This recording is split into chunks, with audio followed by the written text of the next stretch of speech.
This is Studio 809.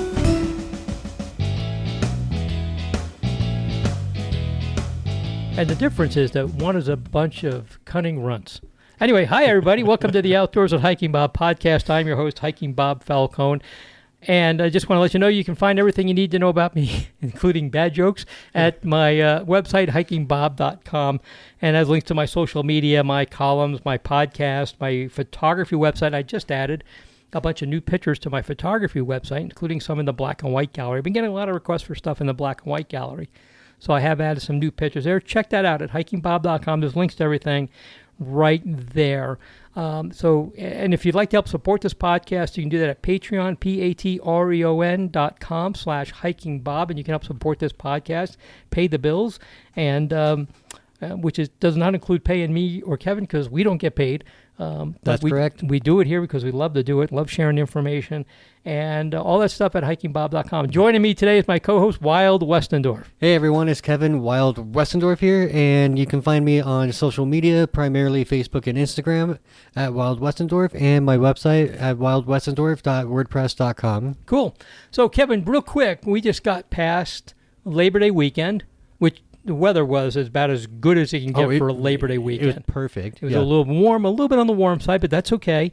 Beautiful weather. We just got past the Labor Day liftoff, and as usually happens, was one day they couldn't launch because it was too windy. Okay. That would have been Sunday. They launched on Saturday and on Monday.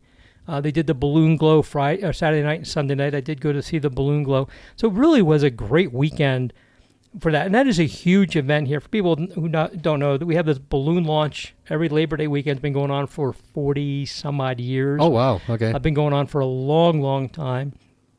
It's run by the same people who took it over a few years ago, who also run the Albuquerque Balloon Fiesta. And that is the absolute biggest one in North America, if not at least the United States, but definitely North America. I didn't know it was the same group. Yeah, okay. They started running it a few years ago when it just got to be pretty big. This used to be a pretty small event here in Colorado Springs. It's growing to be bigger and bigger and bigger, and some of that is because it's run by the same people who run the one in Albuquerque.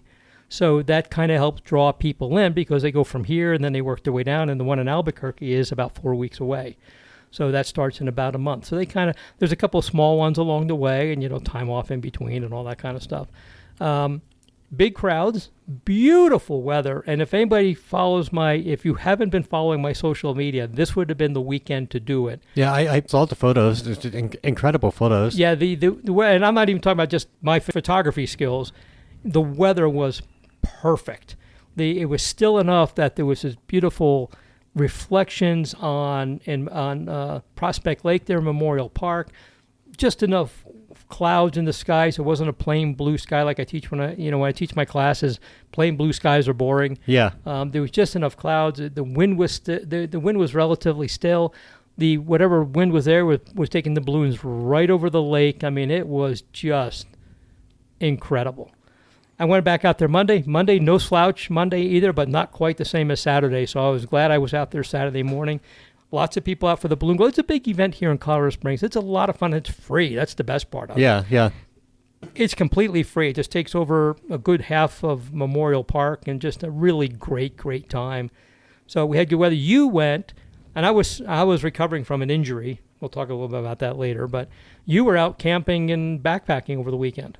So I got invited by some friends because I originally had plans to house sit for the weekend, so I didn't really make any huge plans.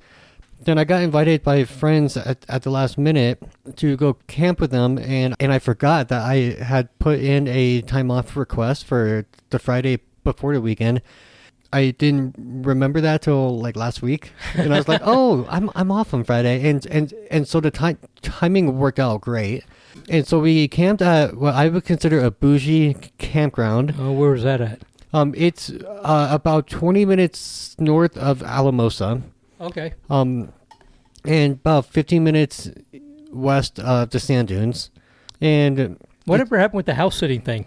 Oh, yeah. Is there a house on Sat out there someplace? So I didn't have to start house sitting until Saturday. Okay. That night.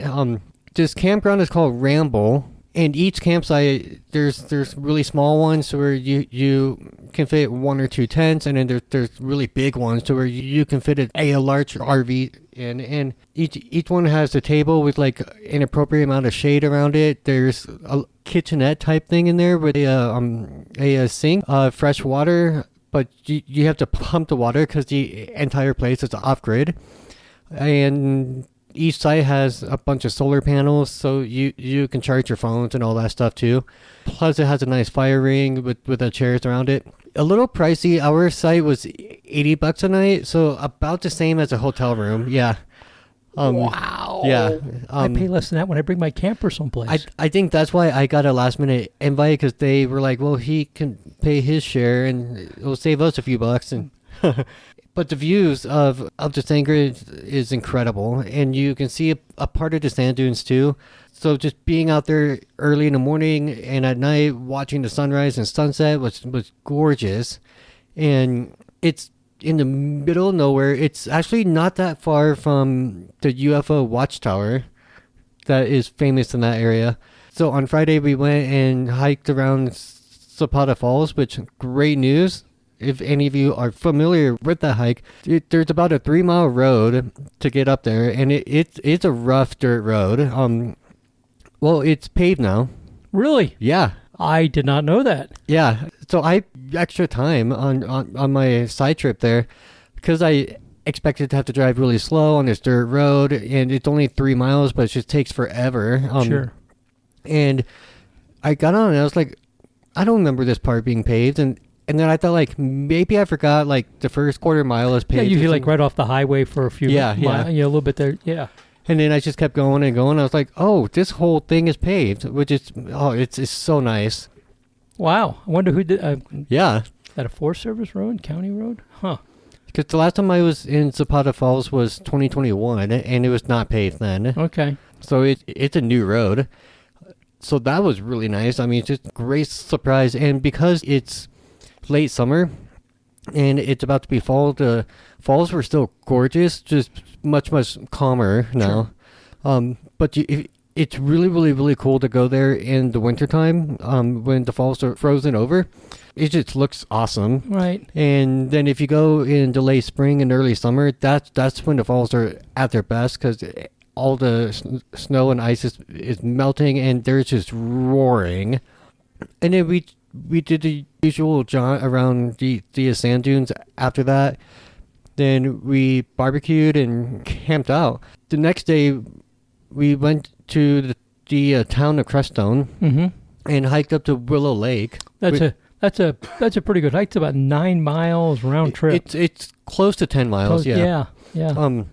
Beautiful beautiful lake. Oh yeah, I mean it's one of those hikes where it's beautiful the entire way up. It's not like you're in a forest setting for miles and miles and miles, and then there's incredible views, and it's a bit of a workout. It's almost 3,000 feet of elevation gain, and as you heard earlier, it's close to 10 miles round trip. So it's a full day hike. And we hiked up there. We spent about an hour at the lake just relaxing and eating lunch. And then we came across a ton of mountain goats. They were all over the place. I saw those pictures. I thought they were bighorn sheep. Were they mountain goats? Let me show you the video. I could be wrong, but from what I saw, I thought they were bighorn sheep. Yeah, I think that's bighorn sheep. I think that's a bighorn sheep. Mountain goats are typically white, and they're very fluffy. You're right. Okay. Huge brain fart there. Yeah. No worries. No, still though, you got to see a whole bunch of these big bighorn sheep up there. It's the most I've seen in the wild ever. Right. Because I've seen a bunch in Garden of the Gods, but this was like it looked like it was several packs of them. So that was really, really cool. And I discovered that I'm an animal whisperer, because one of the sheep started to walk towards us. And I just said, no, get away. And it just stopped and it took off. And I was like, oh, it understood me. We don't need game wardens. We just need Kevin. Yeah. But yeah, it's just a wonderful hike. I've done the hike before. It was a special hike that was a collaboration between Renfee and Palmer Land Trust at the time. And they had a videographer there too, because Palmer Land Trust was creating a video in honor of Renfree. Right. That hike was amazing. It was fun, but that was an all-day thing because we had to reshoot certain parts of the trail, and it took forever. Right. So it was nice to just have a normal hike. But when I did it 5 years ago, it was just nice to discover a new part of the state because I never really had a reason to go to the area of Creststone. And when I was there last time, there were no paved roads or anything. It's just all like the entire town is dirt roads. Well, now they're a little downtown area. It paved roads and sidewalks and all that now. Oh, nice. Yeah. Nice. Yeah, that project they're working on, Rocky Mountain Field Institute, was they were rebuilding trails that go up past the lake up to a couple of 14ers up there, which the names of them are now completely escaping me. And they were working on that project it took several years because they had a tiny, tiny window to work with. But their campgrounds was right at the lake, right below where you really started to go up to these 14ers. And they finally got that project done a year or so ago. Oh, wow. If it wasn't last season, it was the season before. And I think they finally finished that project, but they really greatly improved the trails going up to those two 14ers that are right above there. I hiked up there once with a friend, and we just spent the day up there hiking and got some beautiful pictures of that lake. That lake is gorgeous up there, and it's just this huge wide lake, and there's a waterfall at the far end of it that drops down that feeds it. Really, a really pretty hike. It's a long hike. There's some parts of it that are really steep. A lot of switchbacks, though. It's a difficult hike, but I wouldn't say it's the worst hike you've ever been on. I think do you think that's an accurate way to put it? The switchback, there's so many of them that on the way down, when you have quote unquote finish the hike and you just want to get back to the car, it's just the switchbacks seem endless. Right. You appreciate them on the way up, and like on the way down, like, come on, are we done yet? Yeah. Cool. I looked up that campground. Pretty cool. I mean, it's expensive. You're right. I mean, I don't pay that much to go to a place with my camper with full hookups or anything like that. Matter of fact, when we have a trip coming up, and one of them was almost that much money, we didn't go there because it was too much. But I can see it's a tent only campground. There's no RVs or anything that I can see on their website. There are some sites. Are there some sites? But what they have for tents is actually pretty nice. Some nice bathhouses and the fire pits and everything. There's shade and stuff like that because it is out in the middle of nowhere. Yeah. Pretty cool little campground. It looked like it's pretty neat. We're not, we don't have any endorsement deal with them or anything like that. We're just talking about it, but pretty cool place. It looked really neat. So it's a Ramble campground. Did you do any hiking other than on the sand dunes when you were at Sand Dunes National Park? No. Okay. If you ever go again, check out the Mosca Pass Trail. It starts right across the street from the Visitor Center. It is a nice trail. Nowhere near the sand dunes. No sand dunes around anywhere. But it's a nice hike up next to a creek that leads up to the top of Mosca Pass. I think it's, I forget how many, 4 miles comes to mind, but I can't remember if that's one way or round trip. Okay. I think it's round trip. Anyway, nice little hike. Starts right across. You can park at the Visitor Center, walk across the street, and start on that hike. And I think it has its own parking lot, but if not, you can do it from there. I saw the sign for it. Okay, so my friends ended up being really, really late to meet up because they were coming from Denver. Okay. And I don't remember what happened, but they were very, very, very late. So I was just hanging out. But I wish I had known beforehand that they would have been late. Otherwise, I would have gone and hiked that. So the Mosca Pass Trail is, well, according to Cotrex, it's 3.1 miles one way. Okay. I don't remember. Still, it's not bad. It's been a long time since I did it, so I couldn't quite remember. It takes you to the top of Mosca Pass, where there's a road. It's 3.3 miles one way. So it's about a 6 mile round trip. But total elevation gain is 1,561 feet of ascent over 3.3 miles one way. It's a really nice trail.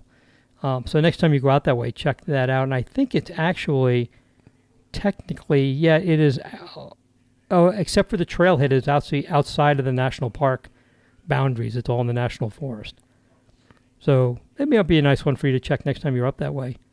And for people listening to this, there's a trail you can do that doesn't involve climbing up and down sand dunes, which is cool. It's cool, but it's not fun. It's not fun. Nothing like moving sand under your feet. And advice is, if you ever go out there, don't use your your primary hiking boots. Get a different pair of shoes because there will be sand in your shoes for weeks. Yeah. And if you go up there, don't do like I did the first time I went up there with a camera without anything to protect it because I ended up destroying a lens. Oh, that's right. Because the sand is so fine, it gets in everything. So like that rain shield you have for rain, put that on your camera to protect it from the sand. And do not change lenses while you're up on the sand dunes. You will get sand and everything. So cool. Sounds like you had a good weekend. And then you came back and took care of your house sitting. Yep. And then not outdoors related in a way, but then on Sunday I went to a Rockies game, which was cool. Was a lot of fun. They lost, of course. They're going to lose 100 games this season. It's going to be one of the worst. They started off really well. So my friends and I were like, oh, maybe they'll win this one. And then nope. I think we watched that game here and like just shaking our heads.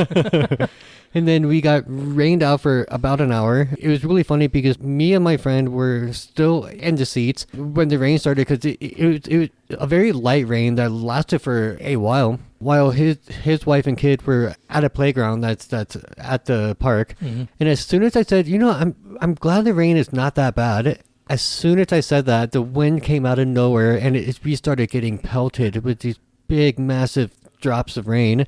And so we're trying to run up the stadium because we're very, very close to the front row. So we're dashing up the stadium and then we're desperately trying to find a shelter of some kind. So we found some at a snack stand and we stayed there for about like 25 minutes or so. It was impressive to watch how fast this crew came out to pull out this massive tarp to cover the field. I mean, it looked like a workout too. I mean, because they're moving fast, and then that thing is big and heavy. Yeah. And then the rain stopped, and we finished out the game, and it was a lot of fun. And then on Monday, I hiked Section 16. It's the first time I've been up there since it reopened. Some of those boulders are the size of cars. The ones that came down from that rock slide? Yeah, it was pretty huge. Man, it's a lot of damage. I've heard, I did it right after they reopened it, and it was just like, find your way across. But I've heard that they've redone that section of trail, and it's supposed to be in pretty good shape right now. Yeah. I haven't been up there since then. But. Yeah, where that bridge was, there's like 2 giant locks there now, so it's fine to cross it and stuff. But I didn't realize how far down the damage or the landslide was because I mean when you first start the trail, I mean you go a few hundred feet and there's already signs saying like this is a new reroute to go around here. Don't go up this way because of debris. And I had no idea it was like the entire mountainside. Yeah, it was pretty brutal. I've not been there to see all that stuff. When I was there. Right, like I said, right after they reopened, they had some signs up, but it was still the old trail when you just kind of made your way across that little creek. That was where that bridge was before that rock slide just took everything out. It took out some huge trees that were there and just snapped them like toothpicks. I mean, it was pretty impressive how that happened. That was a good day for you. And I did see those signs. Yeah. Oh, let me see that one. Next. Yeah, 800 feet. I've seen those signs. Yeah, that shows the rock fall area, and that was one of the ways they were able to get it open, was just warn people they're going to put up signs here, don't stand around and wait, but I guess they didn't decide not to. There was some discussion about expedite your way through here or something, but I think just tell people this is a rock slide area. And I've seen aerial pictures of where that cleaved off, this rock cleaved off, and the rest of it's still up there. Pretty impressive size of that thing, like you said, huge, like car size boulders that just rolled off of that. Yeah. Just took that thing out. Fortunately, nobody was there when it happened, or that we know about, and we probably would never find them if there was. It was pretty ugly. What's good though is that creek is still there. Right. Yeah, because I was afraid the landslide would have blocked it, or it would have gone to a different part. Yeah, not like it was before though. It's not quite the same thing. Of course, there's a big rock above it and debris below. Cool. Well, that sounds like a great way to spend a Labor Day weekend. I'm very tired, though. I bet you are. We recorded a podcast last week, and I think I mentioned that I was starting physical therapy because of this peroneal, depends on where you look, peroneal tendinitis, which is just a pain in the neck. And you want to look it up, you could take a look at where these tendons are. And I was feeling pretty good doing physical therapy. And then Thursday, I was hiking with Cole, on the Crags Trail, very popular trail. And the beauty of it was I went up there and on a Thursday afternoon, and there was like 5 cars in the parking lot, which I cannot remember the last time there were only 5 cars up there. It's a super popular trail. That's weird. It was great. Yeah, true. It saw a lot of people, but it was good. We were hiking along, and I was feeling good. I had stopped wearing the leg brace by then and was feeling good.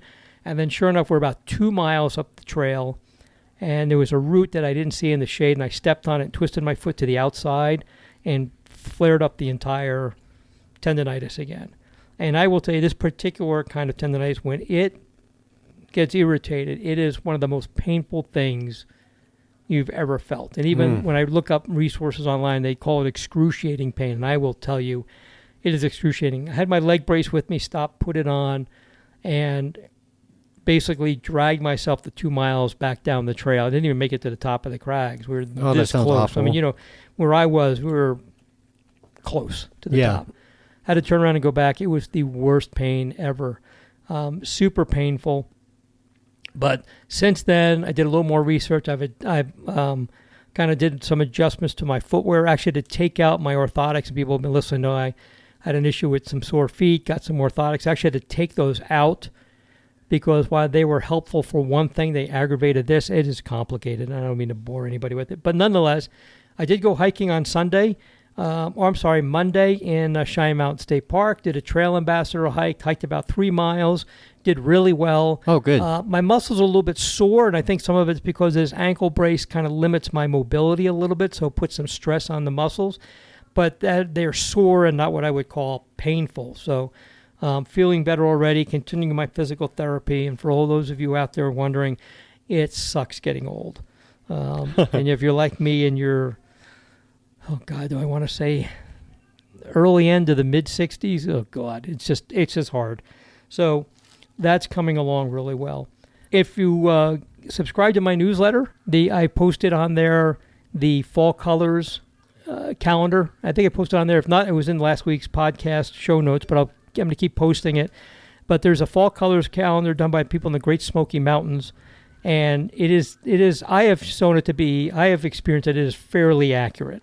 Okay. And what's really nice about it is a map of the whole United States, continental U.S., and there's a slider on the bottom with dates about a week apart. And as you slide that, these color-coded, the map changes colors, and it goes from no change to minimal change to a lot of change to peak and then past peak. So you can move this around and kind of predict where you want to be or when the colors. And it's fairly accurate. And, of course, it can't be 100%. I've had people say, well, they're off by a week. This is designed, Mother Nature designed she's going to pick up the wind or it's going to get a little cold or something like that. Things are going to change. But it's fairly accurate. And as it turns out that a couple of things I had planned for toward the end of September and in mid-October, actually my timing looks like it's going to be pretty good. Oh, good. To shoot the fall colors. Also, at the end of, and I'll just give people a heads up on this, I'll be announcing more of it soon, but at the end of the month, the end of September, I'll be doing a fall colors photography workshop at Garden of the Gods.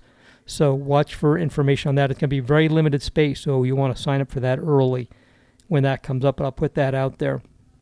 But I think the fall color season, I really have high hopes for it.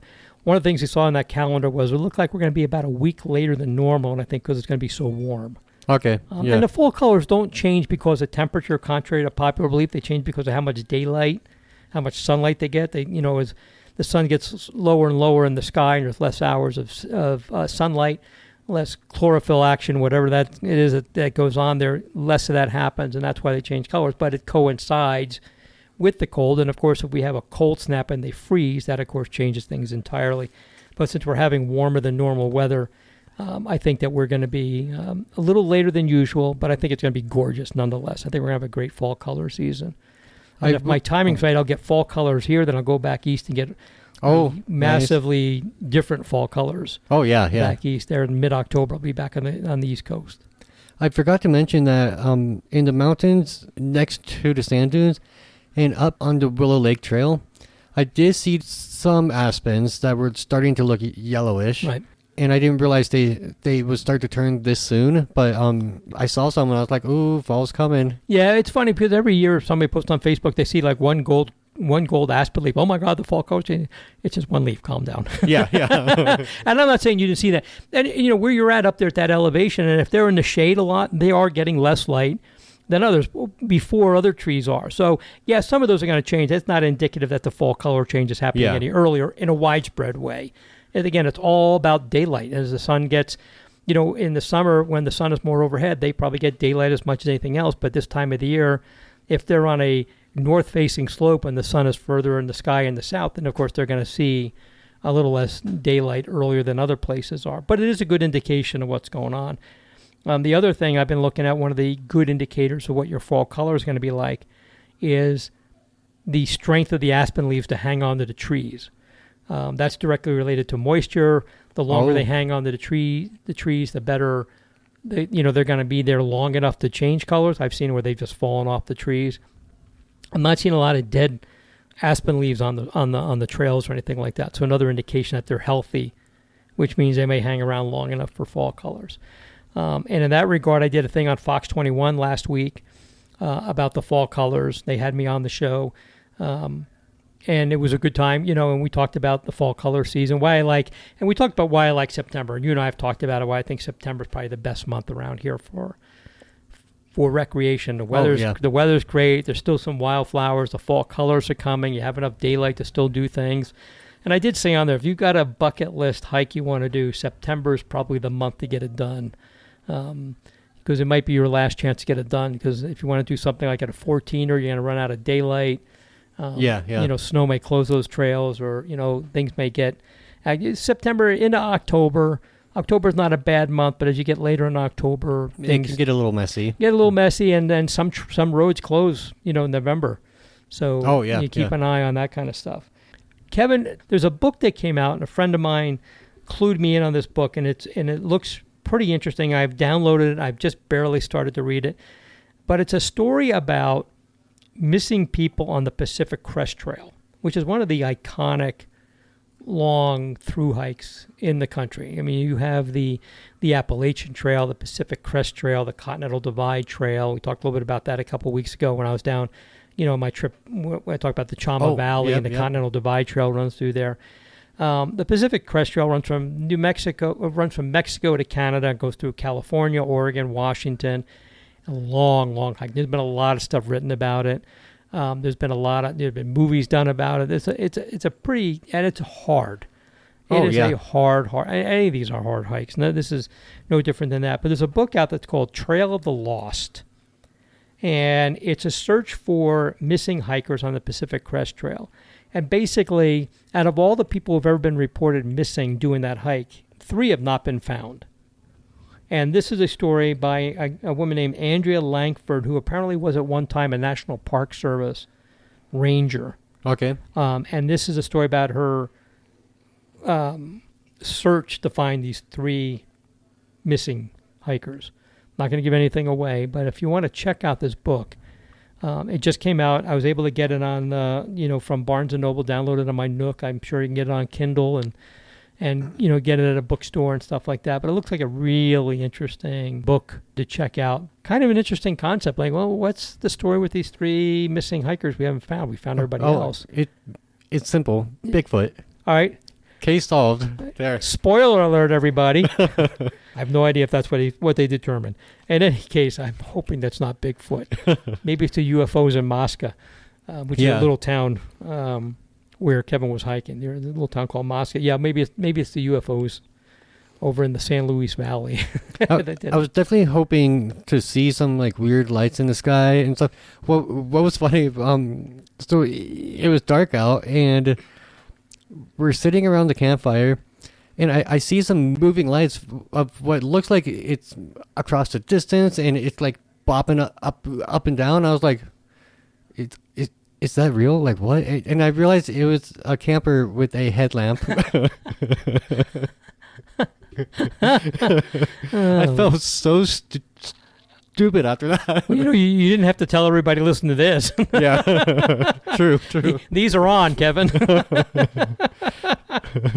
I think this book here is an interesting read if you want to read something pretty interesting about there. We talked a while back about a podcast called Park Predators, which is got kind of about missing people or people who have unfortunate demises while on. Usually they're on that one. Usually about crime, so they're usually about homicides and stuff. Don't get alarmed. The outdoors is a fairly safe place as far as crime goes to be.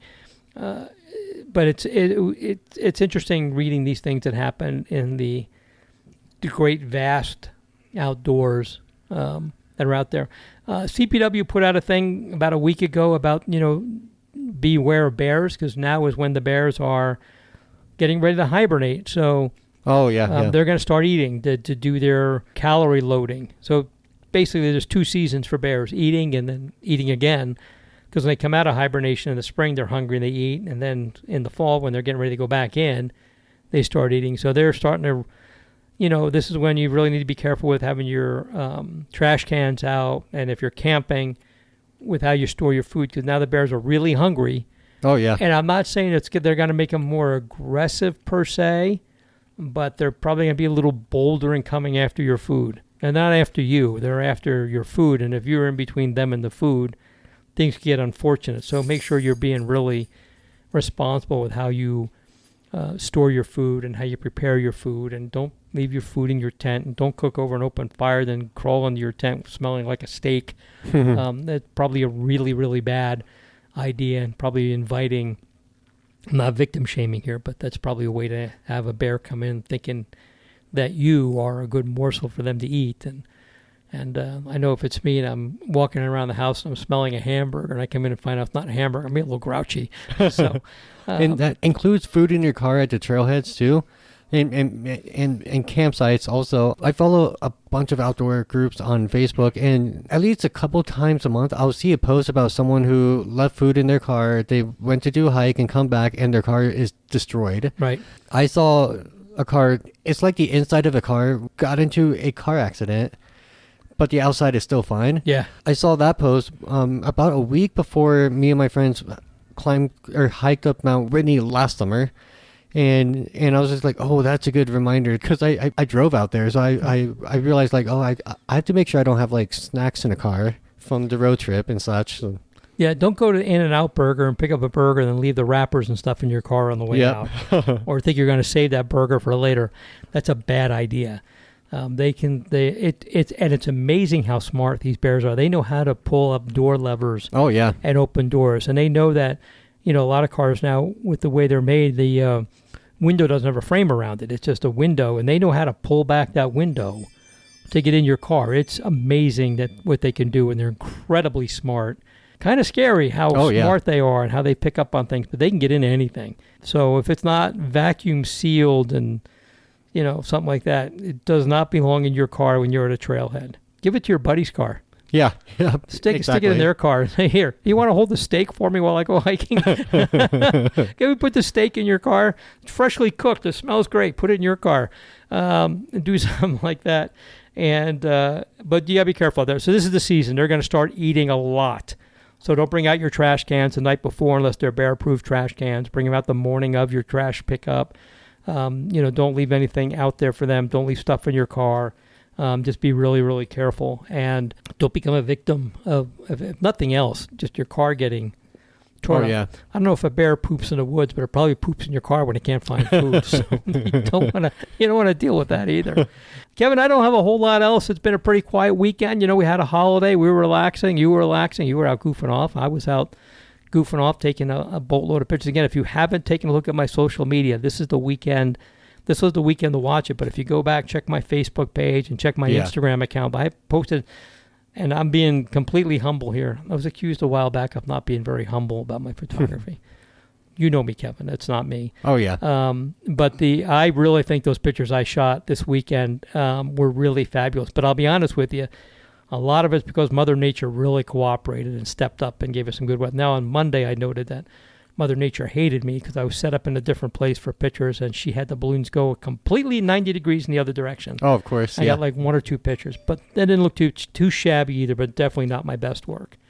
But Mother Nature she said, well, I gave you good stuff on Saturday. No. Monday, not so much. Next week, we have an interview that I'm recording that I think everybody will find interesting with a representative from the Forest Service. And we have some other stuff coming up with them. I'm just working on scheduling. And later on in October, we're going to have a pretty good update on what's going on down in Fisher's Peak State Park. Oh, cool. That's going to be about a month out because it's ranging time to go down there with their trail developers and stuff. But I'm hoping we're going to hear that trail to the summit of Fisher's Peak is open pretty soon. Oh, okay. So Cool. I'm hoping that maybe when I go down there and record this podcast, we'll have some solid information on when that's going to happen. So keep an eye out for that. Kevin, you got anything else? Nope, I think I'm good. All right, everybody. Thanks for listening to the Outdoors Hiking Bob podcast. We'll talk to you later. Before you go, did you know you can rate and review our Studio 809 podcasts? That will help us because our egos really need to have thousands and thousands of listeners. But that helps our wonderful sponsors reach more ears too. And we do love our sponsors. So just go to Studio 809 or any individual 809 podcast in your iTunes or podcast app and click on ratings and reviews. Thanks.